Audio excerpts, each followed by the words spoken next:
अस्सलाम वालेकुम dear students. आज का जो हमारा टॉपिक है वो है ऑर्गेनाइजेशनल स्ट्रक्चर का। ऑर्गेनाइजेशनल स्ट्रक्चर क्या होता है? एवरी ऑर्गेनाइजेशन वेदर बिग और small needs organisational design and structure. Organisation कोई भी हो, ऑर्गेनाइजेशन कोई भी हो, बड़ी ऑर्गेनाइजेशन हो, लार्ज ऑर्गेनाइजेशन हो या स्मॉल ऑर्गेनाइजेशन हो, दोनों ऑर्गेनाइजेशन में क्या होता है, इनमें क्या होना चाहिए? एक प्रॉपर डिज़ाइन होना चाहिए, प्रॉपर डिज़ाइन होना चाहिए एंड प्रॉपर स्ट्रक्चर होना चाहिए। प्रॉपर डिज़ाइन होगा, प्रॉपर स्ट्रक्चर होगा, तब जाके जो है एक ऑर्गेनाइजेशन सक्सेसफुल होगी। For being a successful organisation there needs to be a proper design and proper structure. So organisation कोई भी हो, बड़ी ऑर्गेनाइजेशन हो या कोई छोटी भी ऑर्गेनाइजेशन हो, एक ऑर्गेनाइजेशनल डिज़ाइन होना चाहिए, एक स्ट्रक्चर होना चाहिए। The organizational structure is a format system through which a retail firm assigns tasks, functions, policies, resources, authority, responsibilities, and rewards to achieve its goals and satisfy the needs of its target market. Organisational structure क्या होता है? Organisational structure क्या होता है? ये एक format होता है, एक फॉर्मेट होता है ये ऑर्गेनाइजेशनल सिस्टम, ये स्ट्रक्चर, जिसके थ्रू क्या होता है, इस फॉर्मेट के थ्रू होता है काम। एक रिटेल फर्म जो होती है, इस फॉर्मेट के थ्रू एक रिटेल फर्म जो होती है, वो रिटेल फर्म क्या करती है? वो रिटेल फर्म काम करती है, असाइन करती है टास्क्स।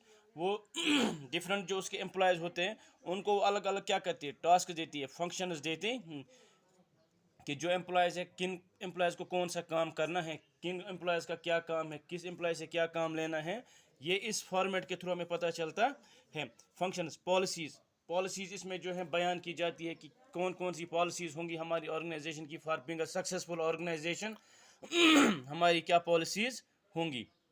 रिसोर्सेज, हमारे पास पॉलिसीज़ क्या है, उसके बाद रिसोर्सेज क्या है, हमारे रिसोर्सेज क्या, उन रिसोर्सेज को हमें कैसे यूटिलाइज करना है, वो अथॉरिटी, रिस्पॉन्सिबिलिटीज़, किस अथॉरिटी को, किसको रिस्पॉन्सिबल ठहराया जाएगा जो ये सारा जो है देखेगा, ये काम देखेगा। And rewards to achieve its goals and satisfy the needs of its target market. और रिवार्ड्स दिए जाएंगे किसके लिए? To achieve the goals of target market. जो एक गोल रखा होगा, एक गोल रखा होगा, गोल सेट का किया होगा ऑर्गेनाइजेशन ने कि हमें जो है, फॉर एग्जांपल से, कि हमें जो है इस मंथ हमें 10,000 पीस इस प्रोडक्ट के बेचने हैं। तो वो 10,000 पीस जब बिक जाते हैं तो रिवार्ड दिया जाता है जब वो गोल अचीव होता है। टारगेट मार्केट, हमने टारगेट रखा था 10,000 पीस बेचने और 10,000 पीस हमने भेजे। सो जो हमारा ये था टारगेट था, we achieve that target. And उसके बाद हम क्या करते हैं, हम उनको, जो हमारे एम्प्लॉयज़ होते हैं, उनको हम क्या करते हैं? रिवार्ड देते हैं, सो दैट वो इनकरेज हो जाए और आगे से वो अच्छे से काम करे। फिर इसमें आगे हैं guidelines for organisational structure. Guidelines for organisational structure. तो guidelines of for organisation structure में पहला जो हमारा आता है वो है fulfilling needs of target market. Fulfilling needs of target market, ये हमारा इसमें पहला है। Fulfilling needs of target market, इसमें क्या देखना है हमें? पहला जो इसमें देखना है हमें वो है there should be sufficient personnel to provide appropriate customer service. हमारे पास क्या होने चाहिए? सफिशेंट पर्सनल होने चाहिए। सफिशेंट जो है पर्सनल होने चाहिए, मीन्स हमारे पास जो मैन पावर होगा वो हमारे पास सफिशेंट होना चाहिए, काफ़ी होना चाहिए, सो दैट हम जो है कस्टमर्स के साथ डील करें। ऐसा ना हो कि हमारे पास कस्टमर 10 और बंदा एक हो और वो एक बंदा उनको साथ अकेला डील नहीं कर पाएगा और कस्टमर को जो है ऑर्गेनाइजेशन से जाना पड़े या रिटेल आउटलेट से जाएंगे वो, क्योंकि वहाँ बोलेंगे यहाँ टाइम लगता है ये। तो इसके लिए हमें क्या होना है? सफिशेंट मैन पावर होना चाहिए, सफिशेंट पर्सनल होना चाहिए हमारे पास, जो ये क्या करेगा, ये सारा जो है डील करेगा और जो है कस्टमर्स को अप्रोप्रिएट सर्विस देगा। दूसरा है personnel should be knowledgeable and courteous. दूसरा, पहला ही जो है ना होना चाहिए हमारे पास मैन पावर काफ़ी होना चाहिए, सफिशेंट होना चाहिए। दूसरा जो फिर हमारे पास ये मैन पावर होगा, ये क्या होनी चाहिए?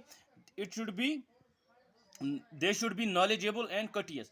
उनके पास क्या होना चाहिए? नॉलेज होनी चाहिए। नॉलेज मीन्स उनके साथ उनको पता होना चाहिए how to deal with customers, how to satisfy customers, अच्छे से उनके साथ कैसे बात करेंगे। ये कटियस वही होता है, how to be, they should be mannerful. और वो क्या होना चाहिए? उनके पास ये होना चाहिए कि कैसे रेस्पेक्ट के साथ वो कस्टमर को अटेंड करेंगे और उनके पास जो है सफिशेंट नॉलेज होनी चाहिए to deal with the customers है। दूसरा, तीसरा है इसमें हमारा वो है store facilities should be well maintain. जो स्टोर में हमारे बंदे होंगे, जो बंदे हमारे स्टोर में होंगे। They should maintain the store well, store को अच्छे से मेंटेन करने, ऐसा ना हो कि यहाँ की चीज़ वहाँ रखेंगे, वहाँ की चीज़ यहाँ रखेंगे, ऐसा नहीं होना चाहिए। अच्छे से अच्छे तरीके से उनको क्या करना है, उनको चाहिए कि वो स्टोर को क्या करें, अच्छे से मेंटेन करें। और लास्ट जो है इसमें कल्चरल एंड ऑर्गेनाइजेशनल एनवायरनमेंट, और जो ये एनवायरनमेंट होगा वहाँ का उनके बीच में जो एम्प्लॉयज़ होंगे, डिफरेंट एम्प्लॉयज़, जो एनवायरनमेंट होगा दैट शुड बी फ्रेंडली, अच्छा एनवायरनमेंट होना चाहिए। तो ये रहा क्या, पहला इसमें गाइडलाइंस फॉर ऑर्गेनाइजेशन स्ट्रक्चर में ये था हमारा पहला, fulfilling need of target market. दूसरा है इसमें फिर हमारा वो है needs of employees, needs of employees. Needs of employees में क्या आता है हमारा, पहला है positions are challenging and satisfying adequately, orderly promotion programme, employee participation in decision making, cultural and organisational environment.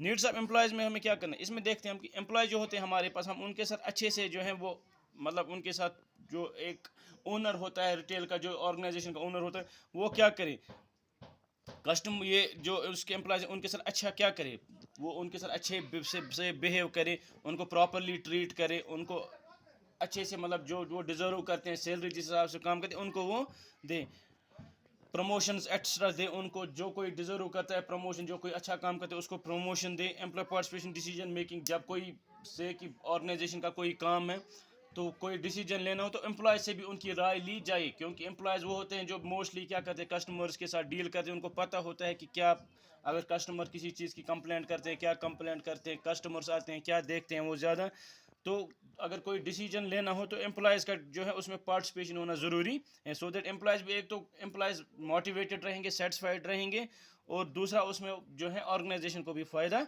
होगा। तो आज इतना ही, इंशाल्लाह कल इस टॉपिक को हम आगे कंटिन्यू करेंगे। अल्लाह हाफिज़।